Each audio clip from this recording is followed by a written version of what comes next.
প্রিয় নবী মুহাম্মদুর রাসূলুল্লাহ সাল্লাল্লাহু আলাইহি ওয়াসাল্লাম হুজুর আমার তিনি যখন মেরাজে চলে গেলেন, মেরাজে যাওয়ার পরে আল্লাহর নবী তিনি যখন জান্নাত পরিভ্রমণ করছেন, জান্নাতের ভিতরে প্রিয় নবী হাঁটাহাঁটি করেন, আর কাজ যেন পায়ের আওয়াজ প্রিয় নবীর কানে যেন ভেসে চলে আসে। আল্লাহর নবী অবাক হয়ে গেলেন, ডাইনে তাকালেন কাউকে দেখা গেল না, বামে তাকালেন কাউকে দেখা গেল না, চতুর্দিকে তাকালেন কেউ কোথাও দাঁড়িয়ে নেই। প্রিয় নবী অবাক হয়ে যাচ্ছিলেন।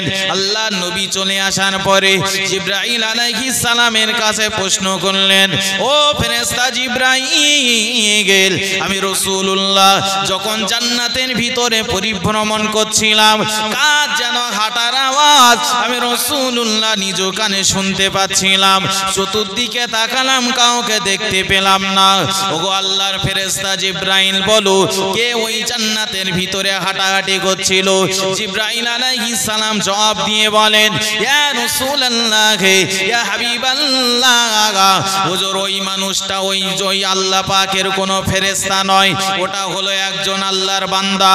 ইয়া রাসূলুল্লাহ, সেই বান্দাটা দুনিয়ার জমিনে হাঁটাহাঁটি করলে আল্লাহ পাকের দয়া জান্নাত থেকে তার পায়ের আওয়াজটা শুনতে পাওয়া যায়। ইয়া রাসূলুল্লাহ, ওই মানুষটা হলো আপনার একজন সাহাবী।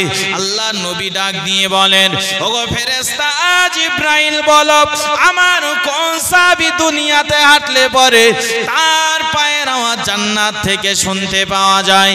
আল্লাহর ফেরেশতা জিবরাইল আলাইহিস সালাম বলেছিলেন, ইয়া রাসূলুল্লাহ, ইয়া হাবিবাল্লাহ, হুজুর আপনার যে সাহাবী দুনিয়ায় হাঁটে আর তার পায়ের আওয়াজ জান্নাত থেকে শুনতে পাওয়া যায়, ওই সাহাবী অন্য কোনো সাহাবী নয়, ওই সাহাবীর নাম হলো হযরতে বেলাল। জোরে বলেন, আরো জোরে বলেন সুবহানাল্লাহ।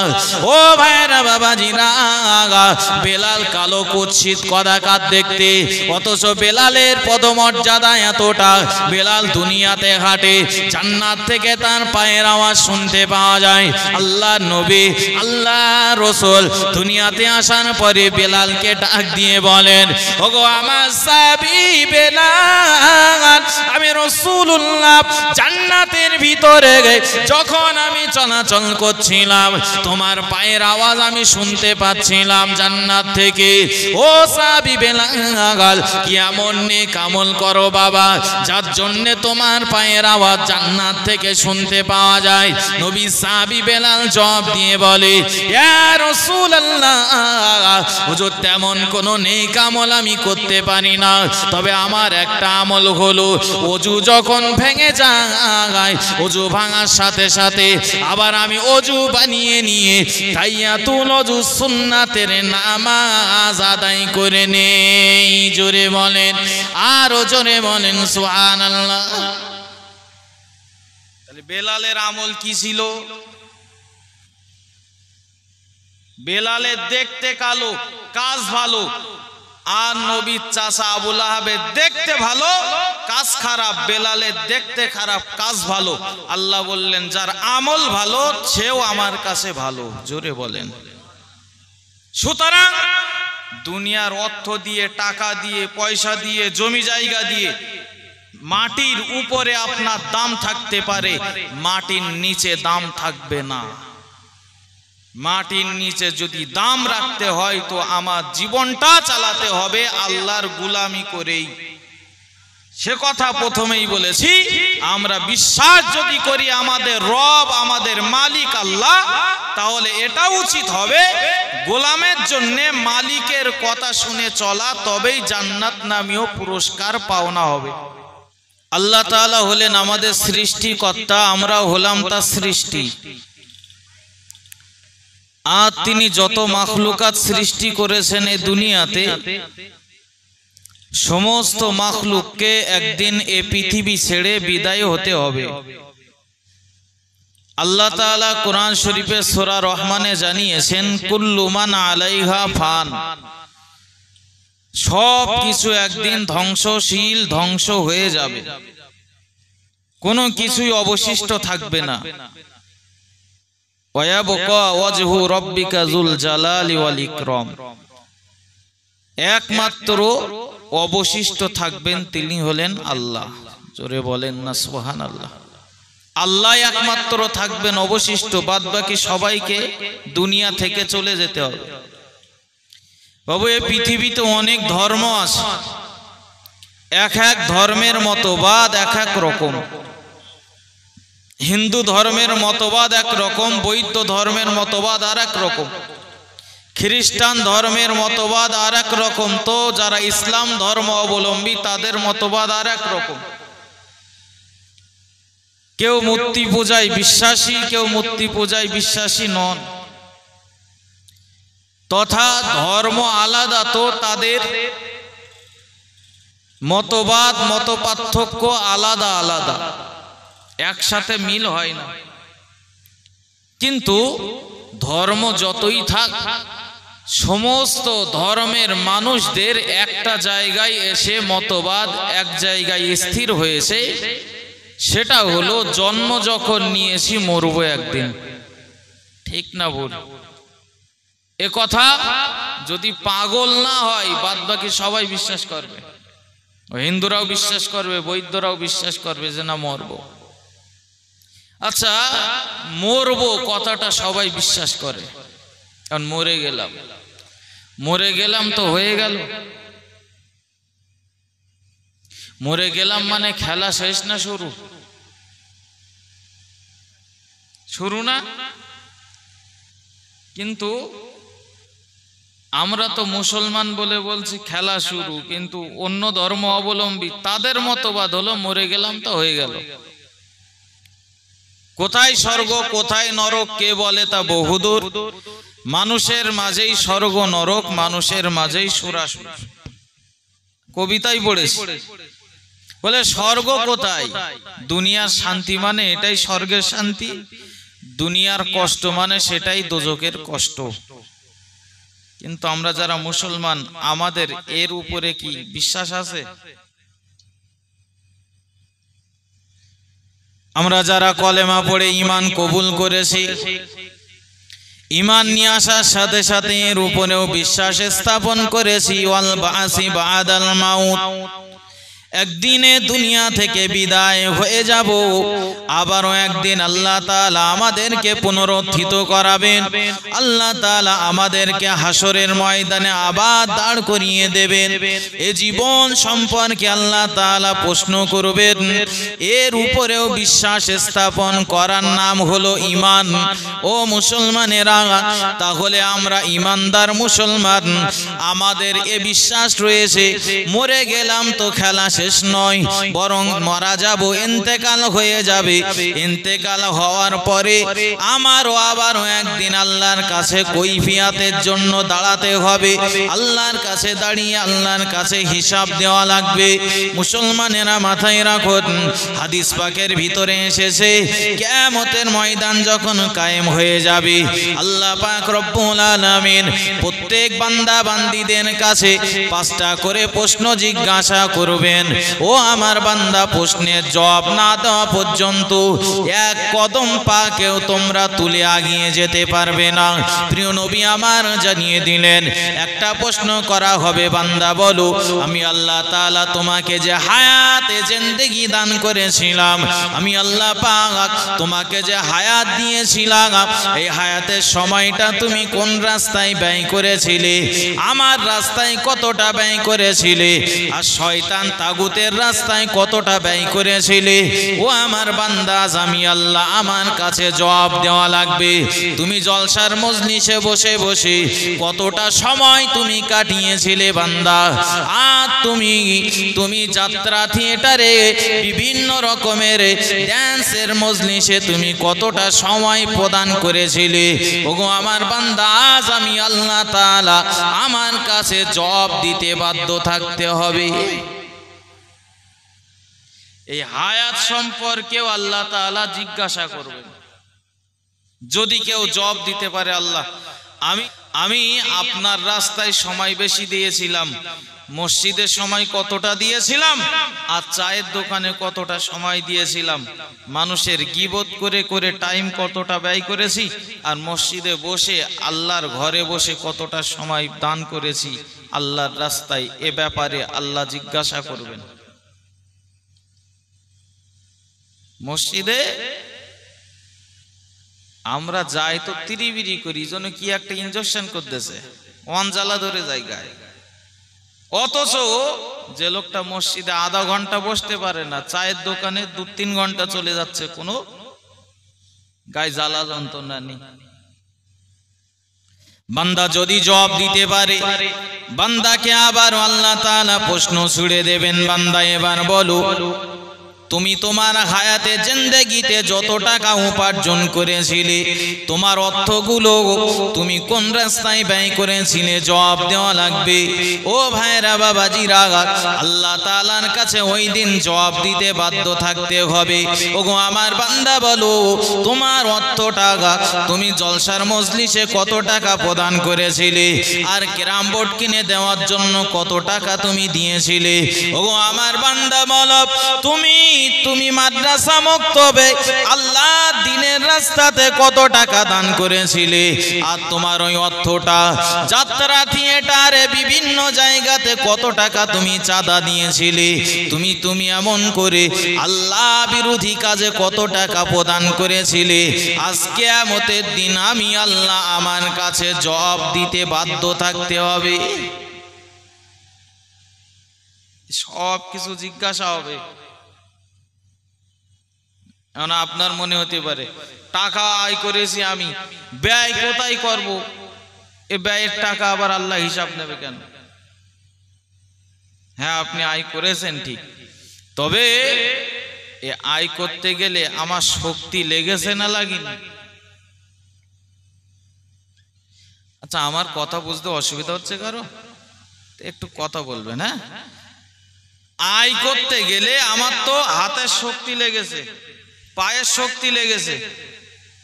শক্তি দেওয়ার মালিককে আল্লাহ শক্তি দেয়, খাই তাই বলে শক্তি হয় না।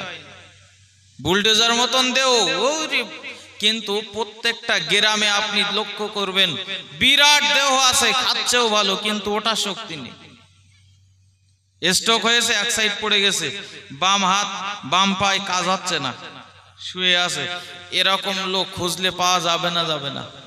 সুতরাং এটা প্রমাণ হয়ে গেল যে শক্তি দেওয়ার মালিক আল্লাহ। আল্লাহ আমাকে শক্তিটা দিয়েছেন বিধায় এই হাত দিয়ে কাজ করতে পারছি। আল্লাহ আমাকে শক্তি দিয়েছেন বলেই আমি এই পা দিয়ে কর্মস্থলে যে আমি কাজটা করতে পারছি।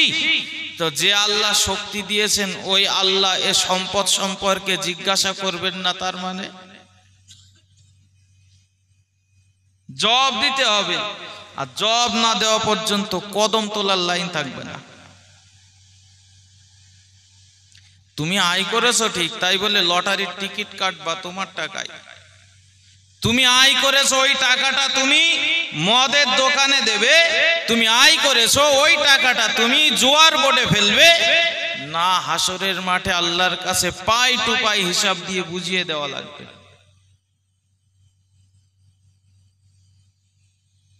আজকে আমরা বুঝতে পারছি না এত গরমে কি করি সভা শুনবো, এত গরমে চলা যায় হচ্ছে কেন বুঝতে পারছি না।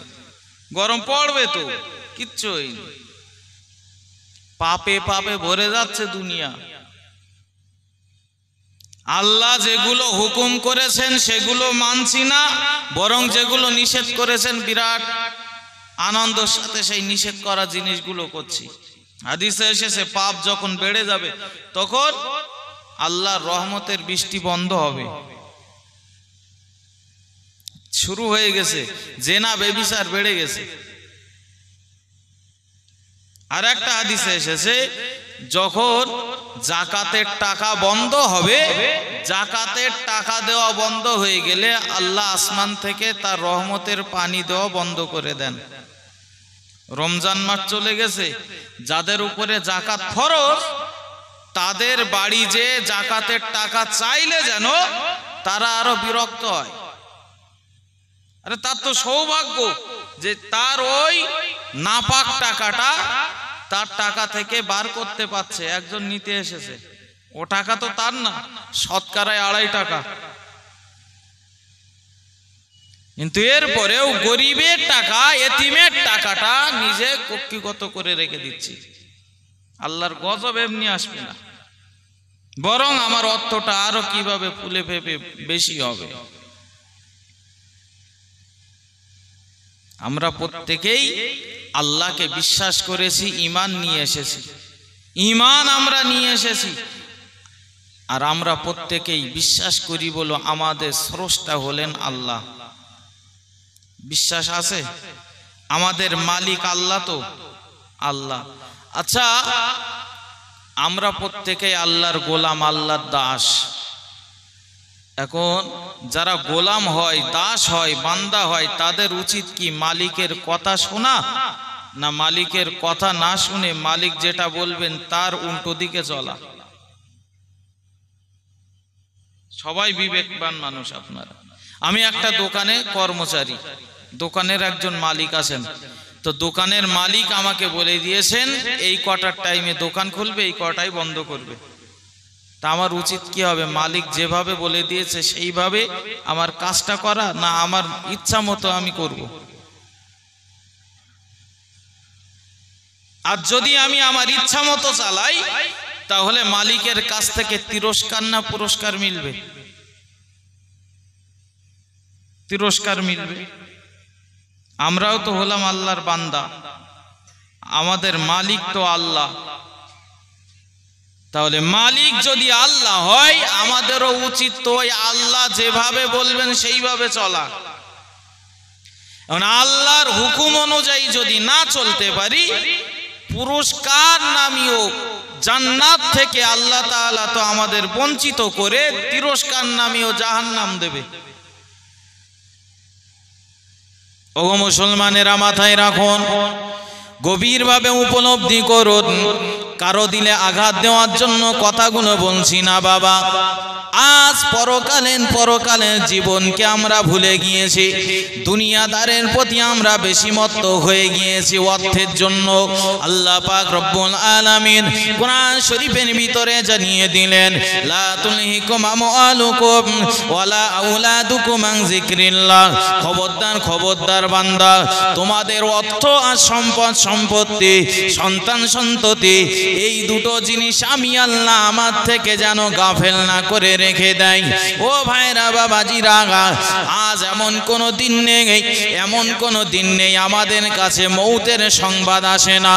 রীতিমতো প্রত্যেক দিন কানে আসে, অমুক গ্রামে অমুক মানুষ মারা গেছে, এই জায়গায় অমুক মানুষ মারা গেছে। আজ আপনাদের গ্রামেও একজন ইন্তেকাল করেছেন। ও ভাইরা, বাবাজিরা, আমরা এমন দুনিয়াদার হয়ে গেছে, মাইয়েতের জানাজার নামাজ পড়ার সময় পর্যন্ত আমরা একটু যে ভাববো, অনুশোচনা করব, এই মানুষটার মতো আমাদেরকেও একদিন এই কবরে আসতে হবে, এই মানুষটার মতো আমাদেরও একদিন এই রকম ভাবে খাটিয়াতে করে রেখে দেওয়া হবে, আর বাড়িতে কোনো জায়গা আমাদের দেবে না, আমাদেরকে চলে যেতে হবে কবরে। এমন ভাবার সময়টুকু আমাদের আজ মাথায় আসে না। মুসলমানেরা, মাথায় রাখুন, তার পিছনে একটাই কারণ হলো আমরা আজ দুনিয়ার প্রতি বেশি মায় পড়ে গেছি। এই দুনিয়া আজ আমাদের পরকালকে ভুলিয়ে রেখেছে। তবে এ কথা ঠিক, এ কথাটা 100 ভাগ ঠিক। আজ আমরা আখেরাতকে ভুলে গেলেও, আখেরাত কবরের কথাকে আমরা ভুলে গেলেও এ কথা ঠিক, মসজিদের খাটিয়া বলো আমার আপনার বাড়ির সামনে আসতে কোনোদিন ভুল করবে না। ও বলো ঠিক একদিন হাজির হয়ে যাবে টাইম অনুযায়ী। উঠে পড়ো, এবার কবরে রেখে আসে। কবরে যাওয়ার পরে, কবরে তো একমাত্র আমাদের যেটা কবরের আযাব থেকে নিষ্কৃতি দেবে সেটা হলো নেক আমল। তাছাড়া তো দুনিয়ার অর্থ, কড়ি, বাড়ি, বালাখানা, সয় সম্পত্তি এসব কোনো কাজে আসবে? আল্লাহ কি বলবেন লোকটা 4 তলা বাড়ি ছিল, এর কবরটা জান্নাতের বাগান বানিয়ে দেই? আমল নেই তাই কি? ওই লোকটা টিনের ঘরে বাস করত, এর রোদে থাকা অভ্যাস আছে, ইট ভাটায় কাজ করত, এর কবরে 99টা সাপ দিয়ে দেয়, একটু জাহান্নামের সাথে লাইন করে দেই, কবরে গরম হাওয়া আসুক। আল্লাহর বিচার এরকম হবে?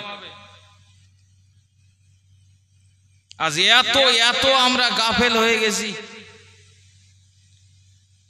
আজ আছে কাল নেই। দেখেন না এমন এমন মানুষ ইন্তেকাল করছেন, ভাবা অসম্ভব। একবারও কেউ ভাবিনি এই যে মানুষটা আজ রাতের বেলা কবরে আছে, ইনি মারা গেছেন কটার সময়? হ্যাঁ, 3টের সময়। গতকাল রাত্রে বেলাতে যখন বাড়িতে ঘুমিয়েছিলেন, একবারও ভাবিনি আজকের রাতটা আমি ঘুমাচ্ছি এই জায়গায় এই ঘরে, কালকে ঘুমাবো রাতের বেলা কবরে। একবারও ভাবিনি, একবারও তার মনে এই কথাটা আসেনি বলো, অথচ ঠিক তাকে চলে যেতে হয়েছে।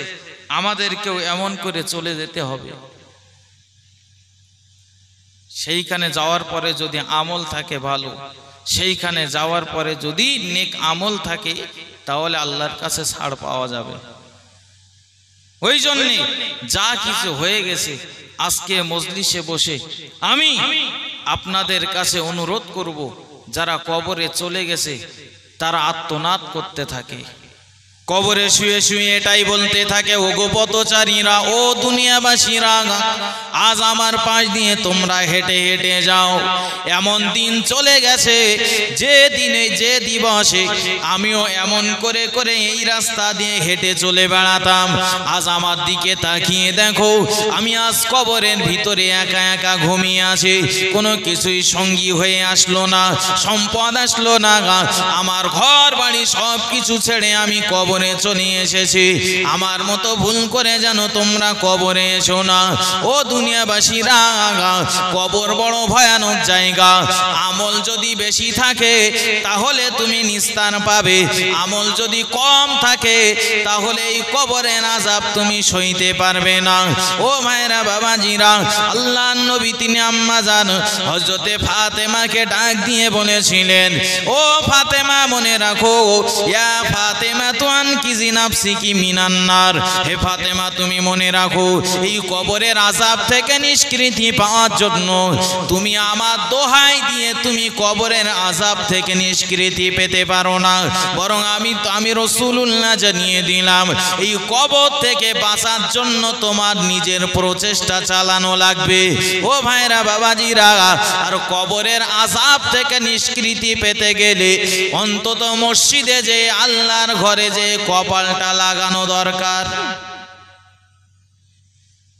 আল্লাহর কাছে যে সেজদাটা দেওয়া, আল্লাহ আপনি আমার হায়াতের মালিক, মৌতের মালিক, আমি যে শক্তি নিয়ে দুনিয়ার কাজ করছি, সারা দিন দুনিয়ার কাজ করে বেড়াচ্ছি, আল্লাহ তুমি যদি শক্তি না দিতে দুনিয়ার কাজ তো করতে পারতাম না মাবুদ। কত লোক হসপিটালের বেডে শুয়ে আছে 1 মাস 2 মাস 4 মাস, বদরতলায় গিয়ে দেখেন না কত মানুষ হসপিটালের বেডে শুয়ে আছে। আল্লাহ তো আপনাকে সুস্থ রেখেছেন বলেই আপনি সব দুনিয়ার কাজগুলো করতে পাচ্ছেন। একবারও বিবেক বলে না আল্লাহ আমাকে ইচ্ছা করলে তো অসুস্থও করে রাখতে পারতেন, যে আল্লাহ সুস্থতার নিয়ামত দিয়েছেন, দুনিয়ার কাজ সব করছি ঠিক, কিন্তু যে আল্লাহ আমাকে সুস্থ রেখেছেন, আল্লাহর জন্য মসজিদে যে কপালটা একটু সেজদাতে লাগাই, বিবেক একবারও বলে না। বরং যে ব্যক্তি যত বেশি সেজদা দেবে, আল্লাহ বললেন উসজুদ ওয়াক্তারিব, যত সেজদা দেবে যে বান্দা তত বেশি আমার নিকটের হয়ে যায়। সুবহানাল্লাহ বলেন। দুনিয়ার মানুষের বাড়ি যত বেশি যাবেন তত আপনার কদর, আপনার সম্মান কমবে না বাড়বে?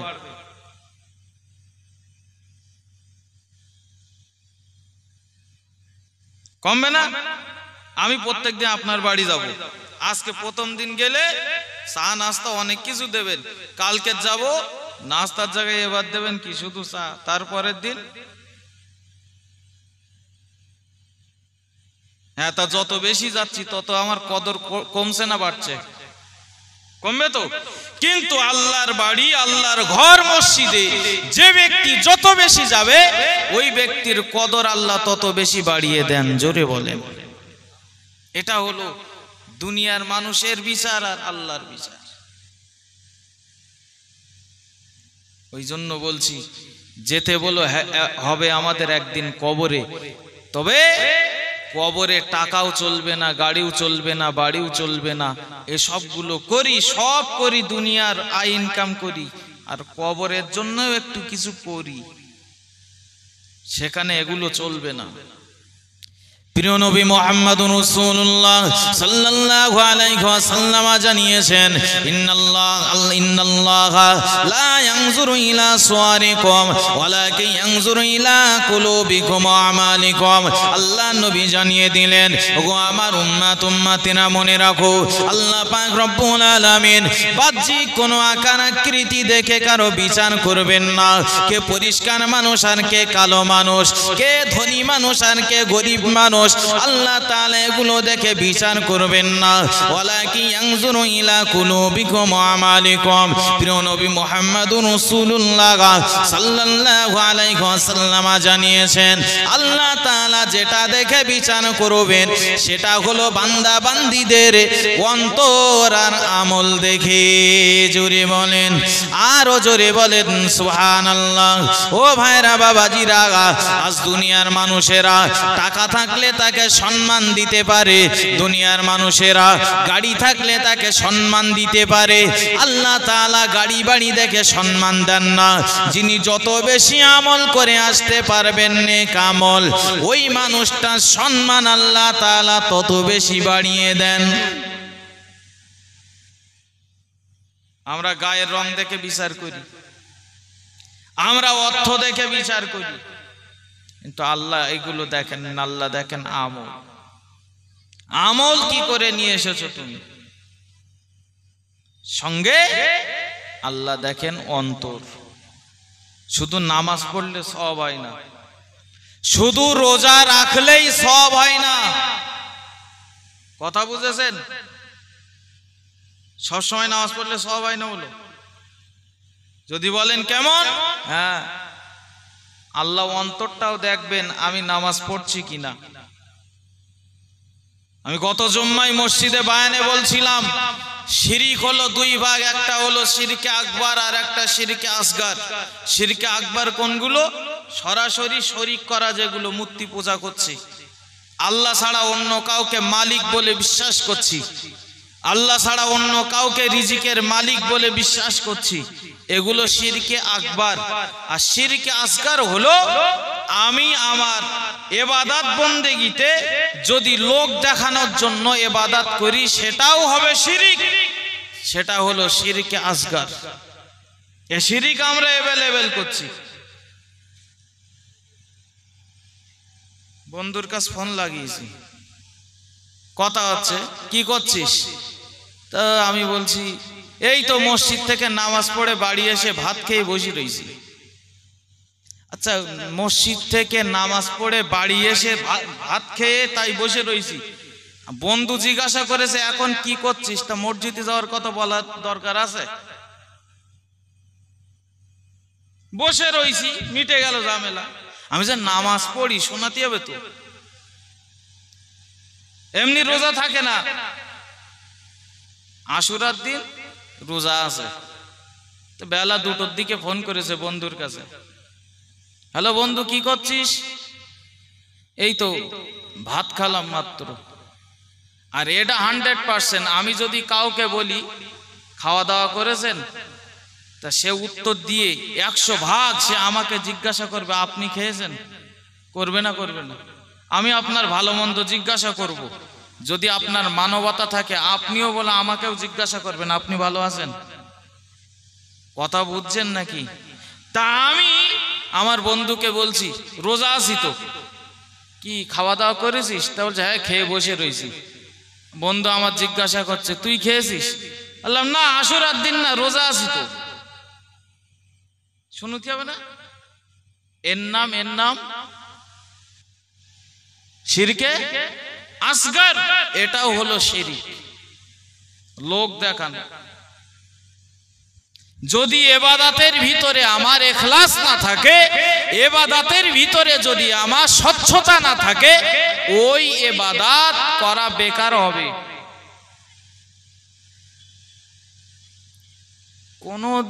কোনদিন নামাজ পড়ে না, কুটুম বাড়ি গেছে নামাজ ছাড়ছে না,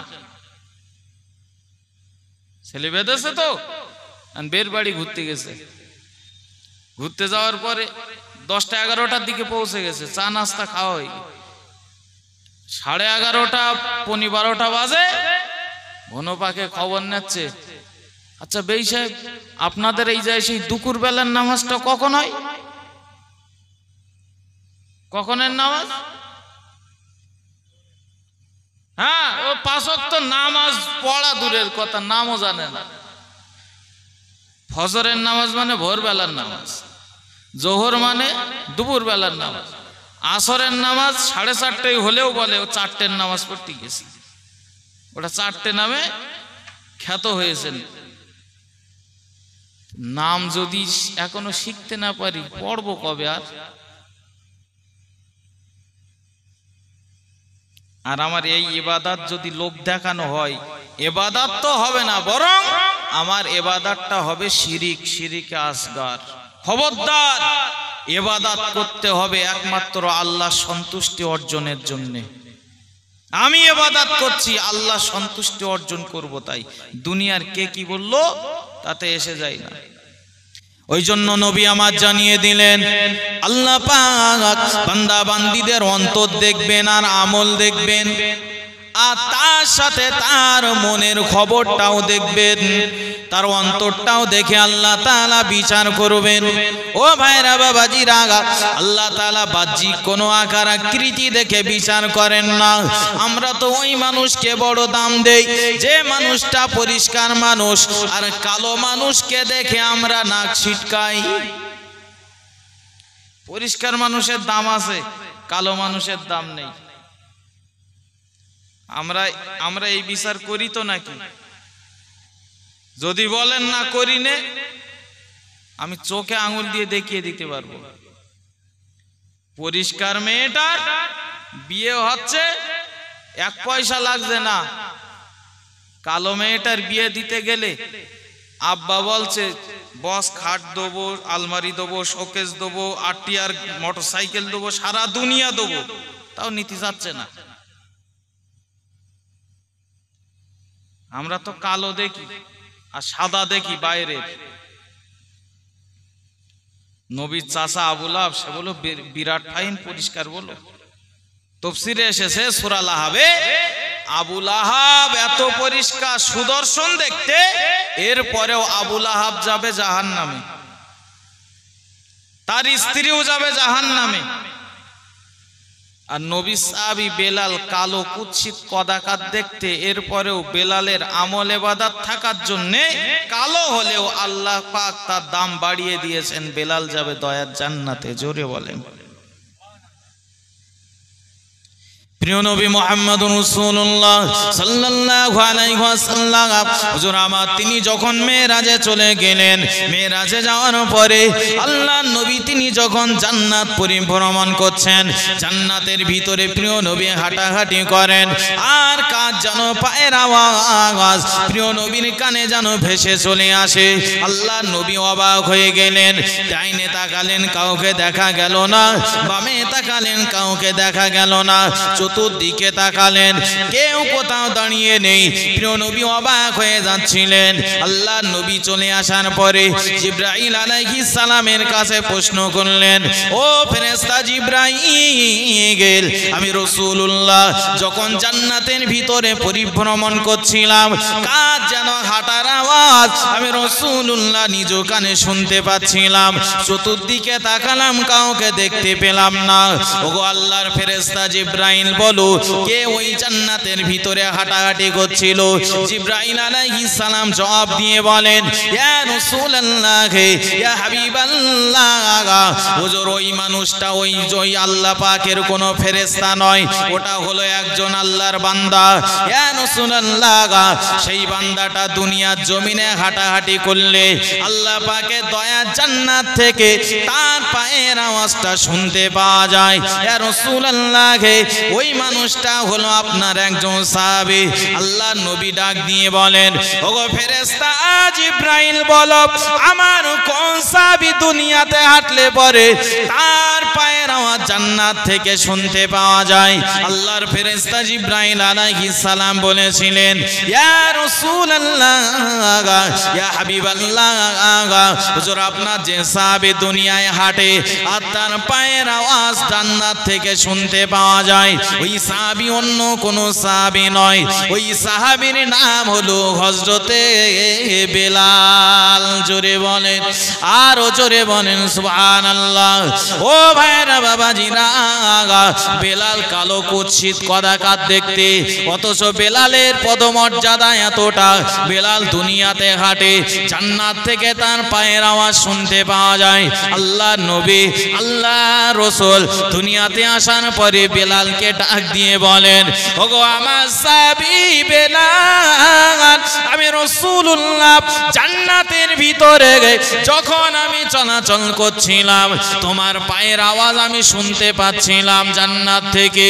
ও সাহাবী বেলাল, কি এমন নেক আমল করো বাবা, যার জন্য তোমার পায়ের আওয়াজ জান্নাত থেকে শুনতে পাওয়া যায়? নবী সাহাবী বেলাল জবাব দিয়ে বলে, ইয়া রাসূলুল্লাহ, হুজুর তেমন কোনো নেক আমল আমি করতে পারি না, তবে আমার একটা আমল হলো, ওযু যখন ভেঙে যায়, ওযু ভাঙার সাথে সাথে আবার আমি ওযু বানিয়ে নিয়ে তাহিয়াতুল ওযু সুন্নাতের নামাজ আদায় করে নেই। জোরে বলেন, আরো জোরে বলেন সুবহানাল্লাহ। তাহলে বেলালের আমল কি ছিল? বেলালের দেখতে কালো, কাজ ভালো, আর নবীর চাচা আবু লাহাবের দেখতে ভালো, কাজ খারাপ। বেলালের দেখতে খারাপ, কাজ ভালো। আল্লাহ বললেন, যার আমল ভালো সেও আমার কাছে ভালো। জোরে বলেন। সুতরাং দুনিয়ার অর্থ দিয়ে, টাকা দিয়ে, পয়সা দিয়ে, জমি জায়গা দিয়ে মাটির উপরে আপনার দাম থাকতে পারে, মাটির নিচে দাম থাকবে না। মাটির নিচে যদি দাম রাখতে হয় তো আমার জীবনটা চালাতে হবে আল্লাহর গোলামি করেই। সে কথা প্রথমেই বলেছি, আমরা বিশ্বাস যদি করি আমাদের রব, আমাদের মালিক আল্লাহ, তাহলে এটা উচিত হবে গোলামের জন্য মালিকের কথা শুনে চলা, তবেই জান্নাত নামীয় পুরস্কার পাওনা হবে।